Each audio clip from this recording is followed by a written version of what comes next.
Indeed, God is great at ang blessing ng Panginoon para sa lahat ng gusto niyang i-bless. Nobody is special to deserve God's blessing, but when you get blessed, you become very special. God's attention is given to anyone, kaya napakahalaga na lagi tayong nakapwesto para yung mga blessing ng Panginoon ating tanggapin. Romans 9:15, the Lord told Moses that He has pity and mercy on anyone He wants to. Mahirap unawain ng hiwaga kung sino ang pinagpapala, paano pinagpapala, kaya napakahalaga na lagi na lang tayong conscious na ang pagpapala ay nanggagaling sa Diyos. Ang pag-aaral natin ngayon, pinamagatan natin, Blessings for Naaman. Isang mahalagang kwento na pwede natin kapulutan ng maraming aral. We ask you, Father, to be our speaker. Give us a simple message that will have very practical applications in our life. At ito mailapat namin sa aming buhay. We ask you, Father, to be our speaker. Use your servant only as your instrument. Bless your people. In the name of Jesus Christ, our Lord, our Savior, your Son, we pray. 2 Kings 5:1. Now Naaman was a commander of the army of the king of Aram. He was a great man in the sight of his master and highly regarded, because through him the Lord had given victory to Aram. He was a valiant soldier, but he had leprosy. So here Naaman that we see was a foreigner to Israel, an outsider. He was from Syria, but blessed by God. And immediately a lesson is very clear that God blesses anyone, anywhere. Hindi limitado ang blessing ng Diyos sa isang bansa, sa isang lahi, sa isang grupo. Ang blessing ng Panginoon ay pwedeng matanggap sa kamanaron sa mundo, anumang lahi ang iyong kinabibilangan. But though blessed, Naaman had leprosy, at the time a very misunderstood kind of disease, and it was incurable. Parang napakalaking bigat sa buhay, at talagang malaki nga na magkaroon ka ng ketong dahil noon ay wala itong gamot at hindi pa nauunawaan ng siyensya o ng medisina. 2 Kings 5:2-3. Now bands of raiders from Aram had gone out and had taken captive a young girl from Israel, and she served Naaman's wife. She said to her mistress, "If only my master would see the prophet who is in Samaria, he would cure him of his leprosy." So itong si Naaman ay general in the army of his king, the king of Aram. At malinaw sa Biblia na binigyan siya ng Diyos ng maraming tagumpay. At dahil sa kanyang mga tagumpay, lalo namang gumanda ang pagtingin sa kanya ng hari, everything was going his way except that he had leprosy. Then one day, ang kanilang mga sundalo ay may mga nahuling bihag. Isa dito, isang dalagitang babae galing sa Israel na naging kasambahay ng asawa ni Aram. This little girl from Israel, this young lady, became a servant to the lady of the house. At sinabi niya, kung ito lamang pong si Sir Aram ay pupunta sa Israel, sa Samaria, magpapagamot sa propeta namin doon, gagaling siya sa kanyang ketong. What we can see here is that this was a very liberal household. Though this was the house of a great man, a slave girl's advice could also be given and heard. In fact, this slave girl's advice would become another blessing in Aram and also very specifically in the life of Naaman. Blessed na nga siya, may madadagdag pang blessing dahil dito sa nabihag na dalagita na nagpayo, sana pumunta na lang doon sa propeta namin para gumaling ang sakit ng kanyang amo. Makikita natin na pwede palang magsalita ang mga katulong sa bahay na yon, pwede magpayo kahit sa kanilang mga amo. So we can see that this type of people, Naaman and his wife, were very good people. Pwede magsalita kahit mga katulong nila sa bahay. 2 Kings 5:4-5. Naaman went to his master and told him what the girl from Israel had said. "By all means, go." The king of Aram replied, "I will send a letter to the king of Israel." So Naaman left, taking with him 10 talents of silver, 6,000 shekels of gold, and 10 sets of clothing. So from the slave girl, the idea to go to the prophet in Israel went to Naaman, her master, and Naaman brought the idea to his master, the king himself. And the king said, "Why not? Go. Papadalang kita, papabaunan pa kita ng sulat para lalo kang pansinin," because at that time, this kingdom was stronger than Israel. So papansinin ng hari ng Israel yung sulat ng hari ng Aram, at nagdala pa itong si Naaman ng pagkarami-raming kayamanan, regalo sa propeta. So another blessing came to Naaman's life. First, the advice of the young lady, the maid in the house. Now, the king's permission and even a letter. And then he brought gifts. 2 Kings 5, 6-7. The letter that he took to the king of Israel read, "With this letter, I am sending my servant Naaman to you so that you may cure him of his leprosy." As soon as the king of Israel read the letter, he tore his robes and said, "Am I God? Can I kill and bring back to life? Why does this fellow send someone to me to be cured of his leprosy? See how he is trying to pick a quarrel with me."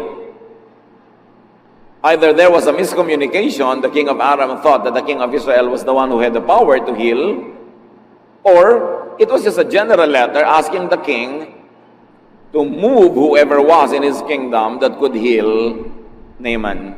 But the king of Israel became afraid. Sabi niya, "Diyos ba ako?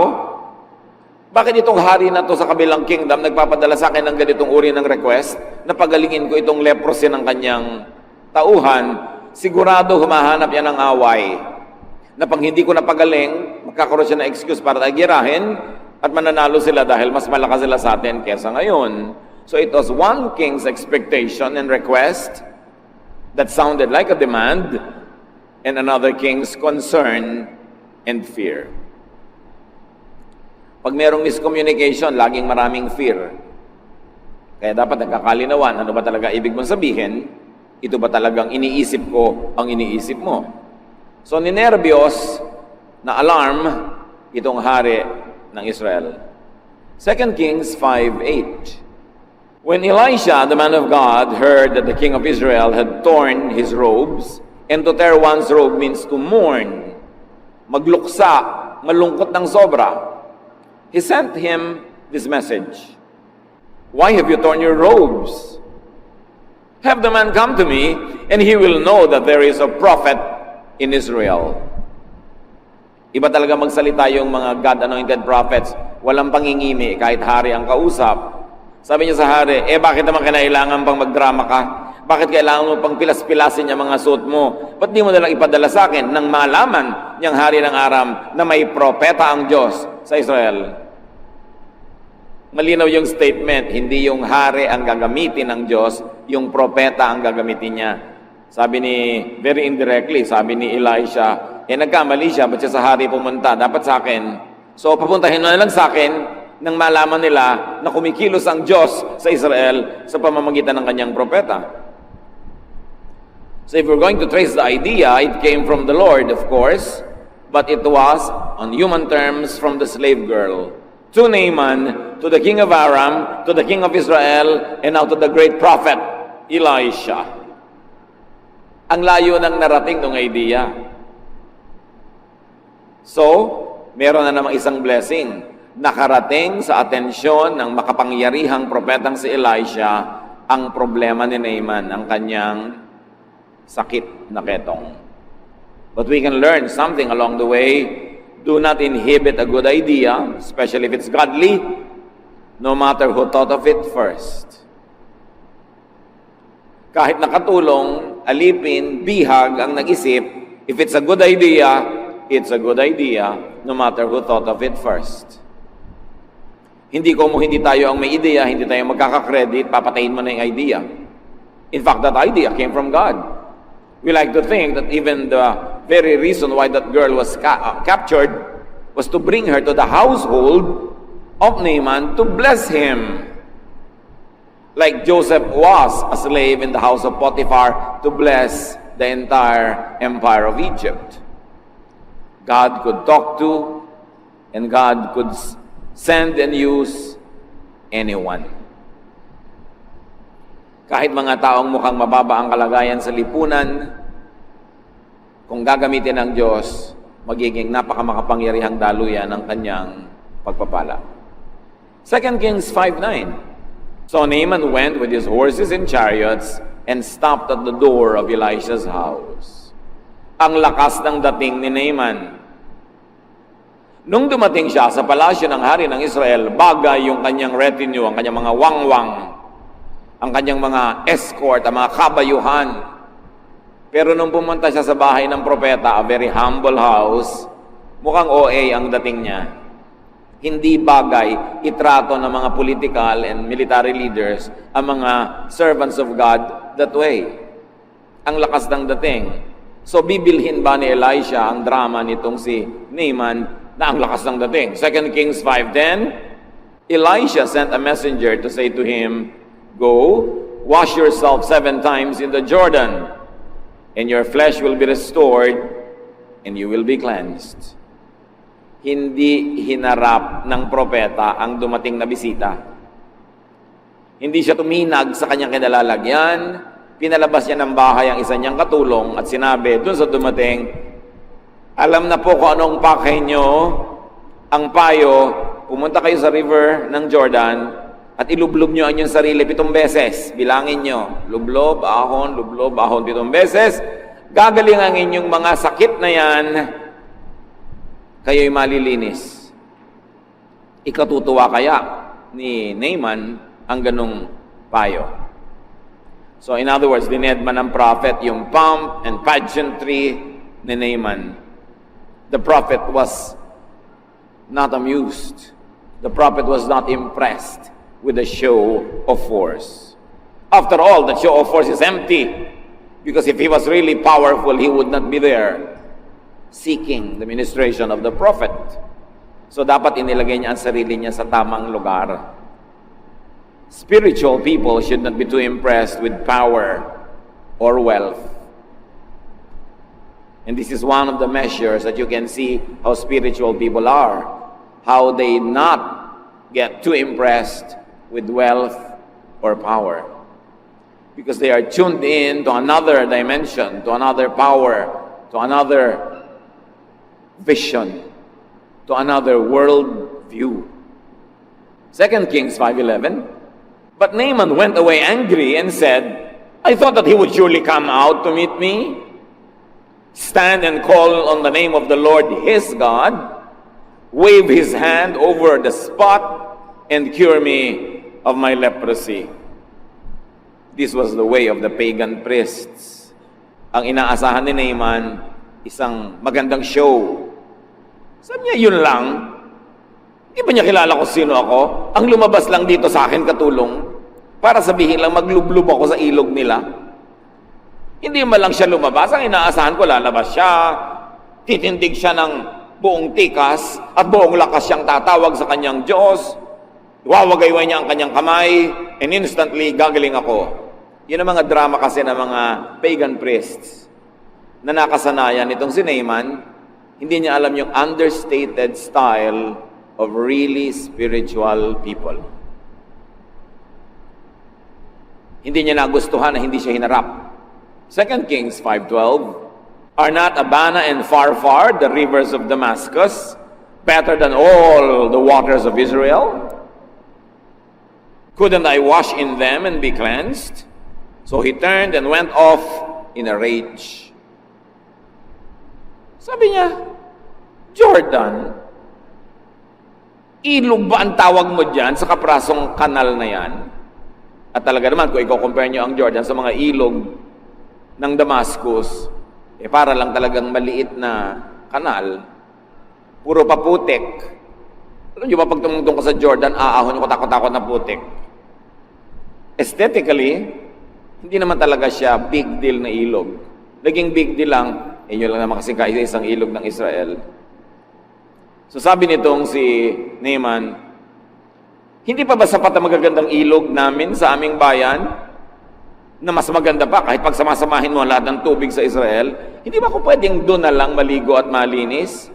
Galit na galit siya, nagdadabog siyang tumalikod at umalis sa kanyang kabayuhan. It was a grand entourage, a pompous arrival and entry. It was a high, ceremonious expectation that he had in his heart, and a most unusual, non-event treatment from the prophet. There was a raging disappointment and an exit. There was ranting of injured pride.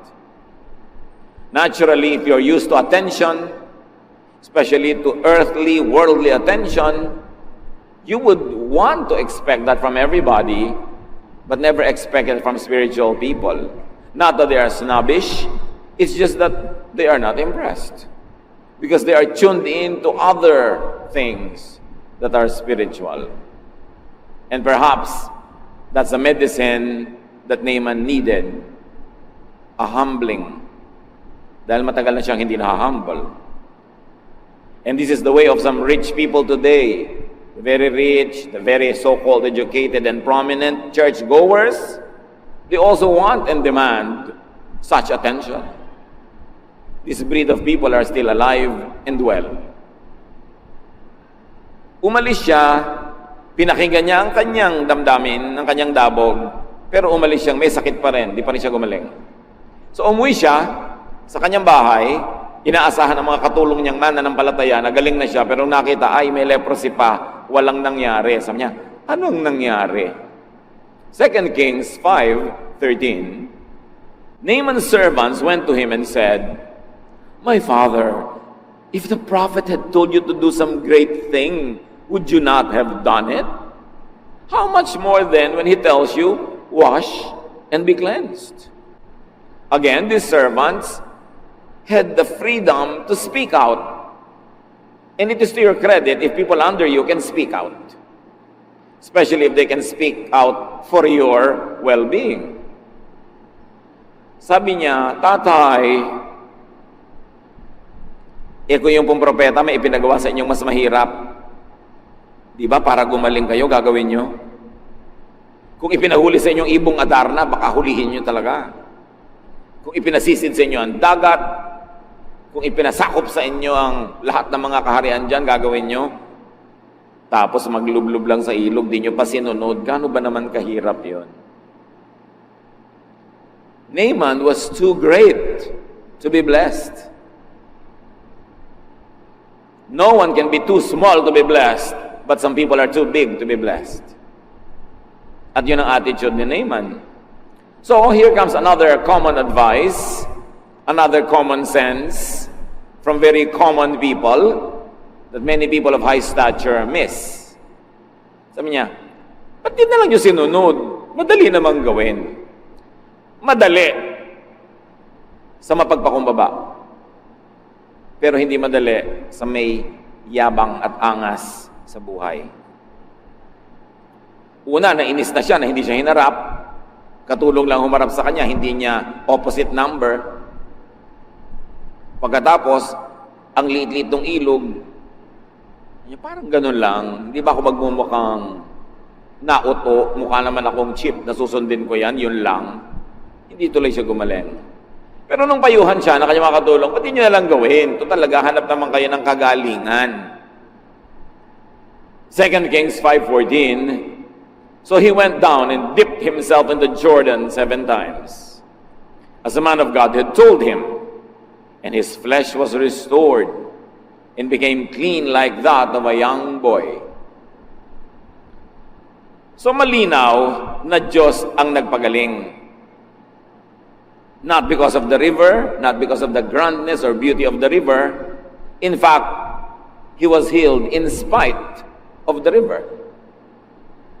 Kung papagalingin tayo ng Panginoon, meron ba naman siyang papayagang umagaw ng kanyang kalwalhatian? Baka mapagkamalan mo pa yung magagandang bato, yung malinis na tubig, yung magandang lugar ang nagpagaling sa iyo at makalimutan mo ang Diyos. Kaya kinailangan isang simpleng lugar, isang napakasimpleng maliit na ilog para malaman mong hindi naman talaga yung ilog ang nagpapagaling. Humble deference to and obedience to wisdom yielded a great result. Healing at may bonus, youthful looks. Hindi lang siya gumaling, nagmukhang bata pa. Humility pala ang gamot. At kung humility ang gamot, alam nyo kung ano ang sakit. Sabihin nyo sa katabi nyo kung ano yung sakit. Pride, di ba? Ang sakit pala ni Naaman, pride. Kaya ang sagot ng prophet, dinedma siya. Kasi kung inestima mo yun, nagkandara pa ka, lalong yayabang. Hindi naman sa minaliit siya o minalang kwenta, pero ang kailangan niya, humbling eh. Yun ang gamot na kailangan niya.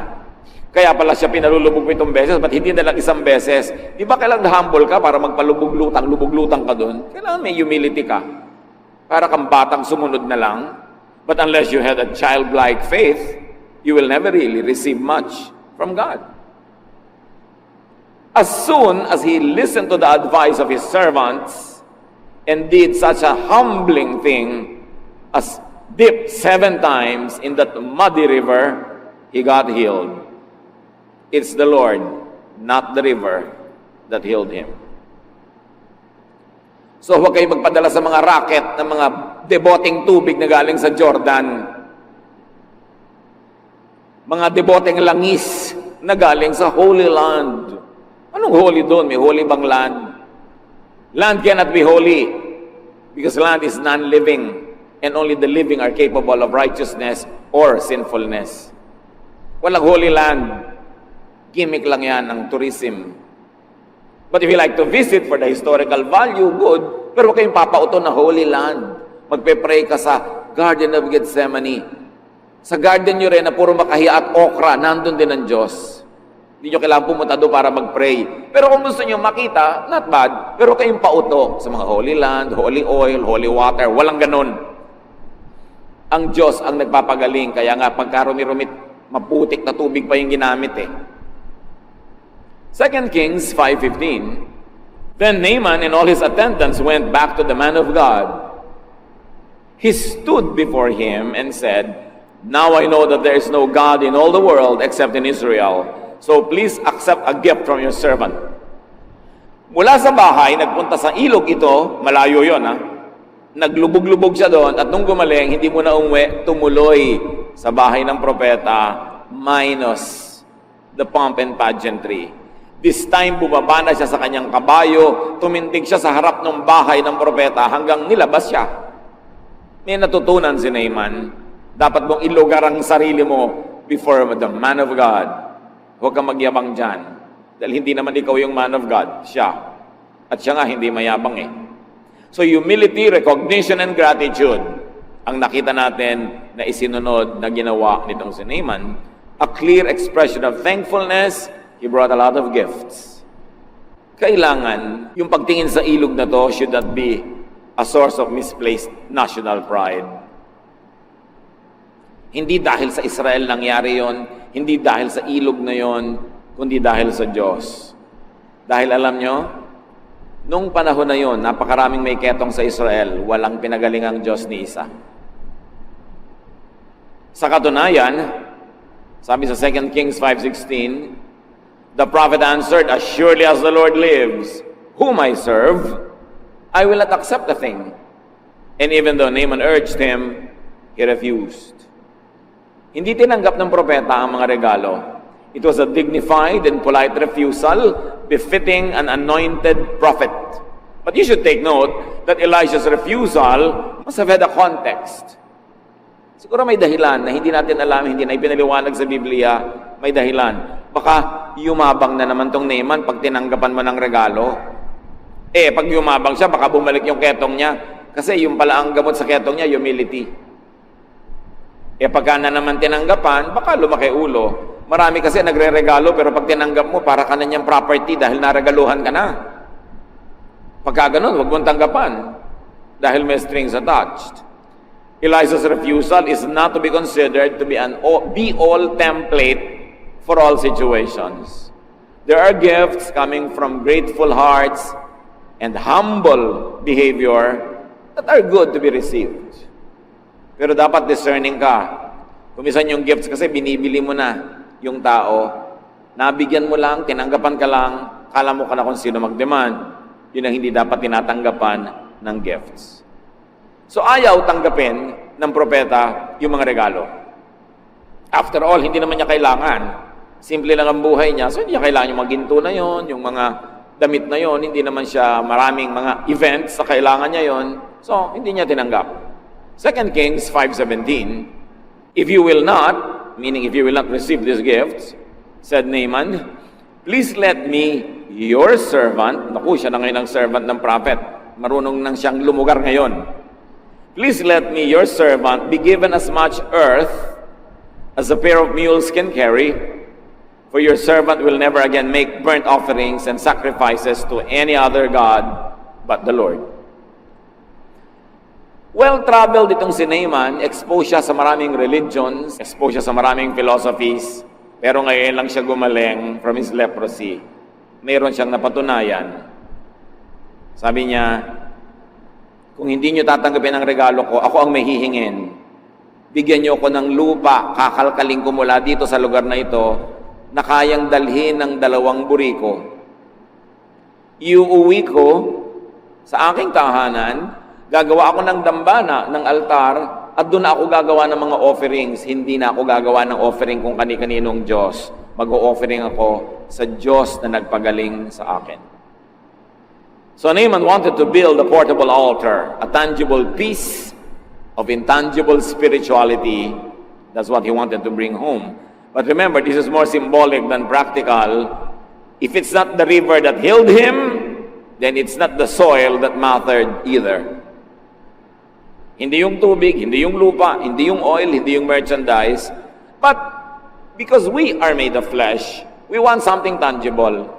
So uwi-uwi niya souvenir from Israel, lupa, itutumpok niya, gagawin niyang dambana. What is important is faith in God who did all of these things, not in material things that became tools in God's work. At meron pang isa na inilapit itong si Naaman, 2 Kings 5:18. But may the Lord forgive your servant for this one thing. When my master enters the temple of Rimmon to bow down, and he is leaning on my arm, I have to bow there also. When I bow down the temple of Rimmon, may the Lord forgive your servant for this. Malinaw na malinaw dito kay Naaman na meron na siyang Diyos na sinasamba, ang Diyos ng Israel. Pero ganun siya ka-close sa hari. Sa niya yung hari namin, pagpapasok sa templo namin at lumuluhod siya doon sa templo, nakakapit siya sa braso ko dahil matanda na siya, siyempre luluhod din ako. Patawarin nawa ako ng Diyos na nagpagaling sa akin. Kung ito'y gawin ko, walang personalan, trabaho lang. So the believer knew that idolatry is out of place in his newfound faith in God. But he had duties. He had work. Trabaho lang. Humihingi siya ng space in his spirituality for his duty and work.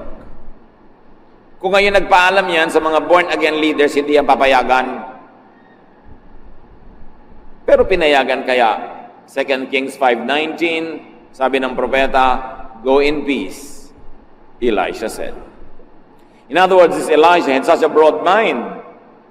He displayed understanding, tolerance, and even a blessing, which many people today should study and emulate. Hindi siya masyadong rabid, narrow-minded, verse-stoning teacher. Sabi niya, naintindihan ko, may tungkulin ka, sige, go in peace. Basta nasa puso mo ang tunay na Panginoon, may trabaho ka, edi gawin mo. God's blessing was received and enjoyed by Naaman and his king and his country, even before he had a very clear understanding of God. Ibig sabihin, God's blessing is not limited to Israel and the Israelites. It is not limited to certain persons or group of persons. Sa katunayan, kalaban nga ng Israel, yung Aram nung panahon na yon, ang binebless pa ng Diyos na manalo ay sila.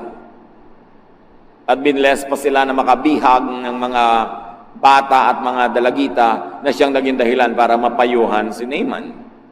Si Jesus, binanggit ang istoryang binasa natin. Thousands of years later, babanggitin to ni Jesus sa Luke 4:25-28.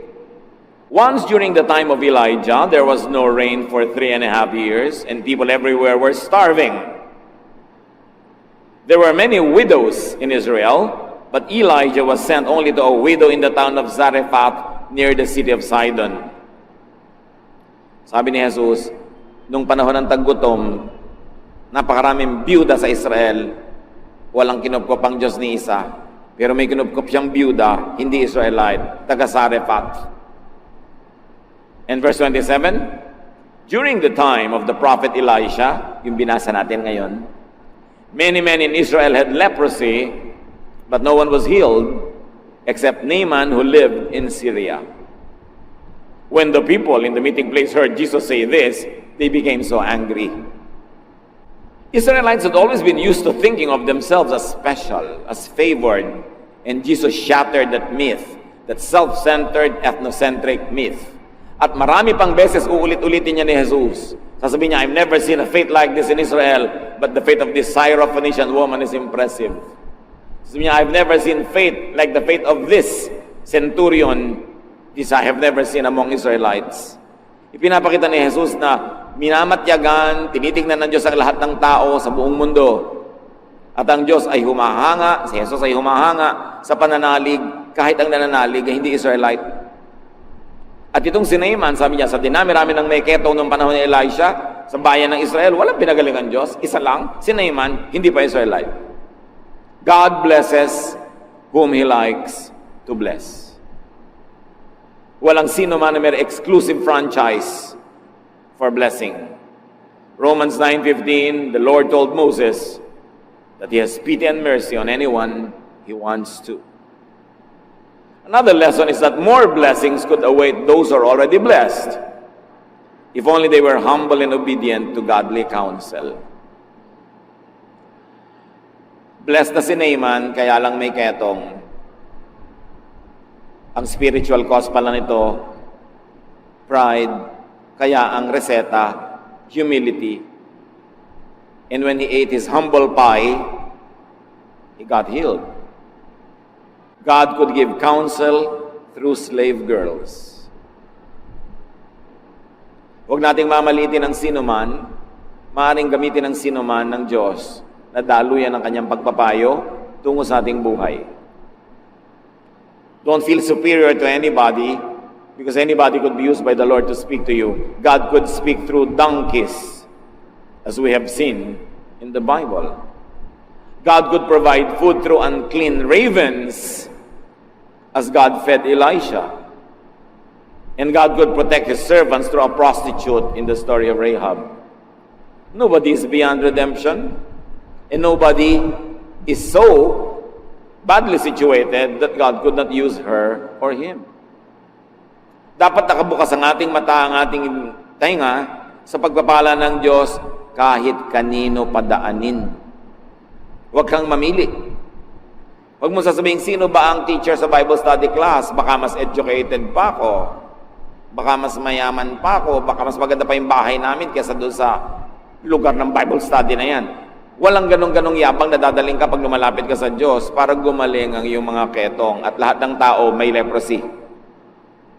Iba-iba lang.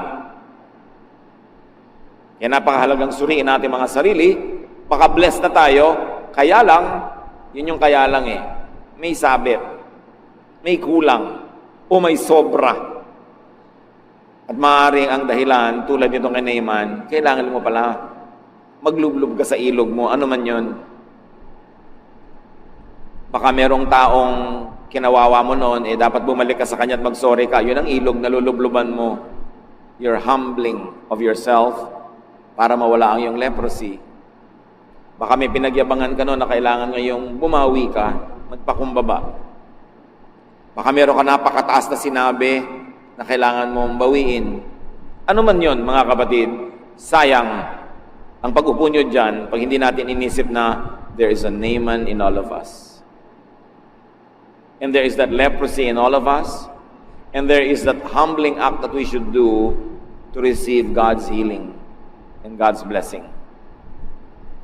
And another lesson from this beautiful story is that gratitude and expressive thanksgiving is a mark of godliness and civility.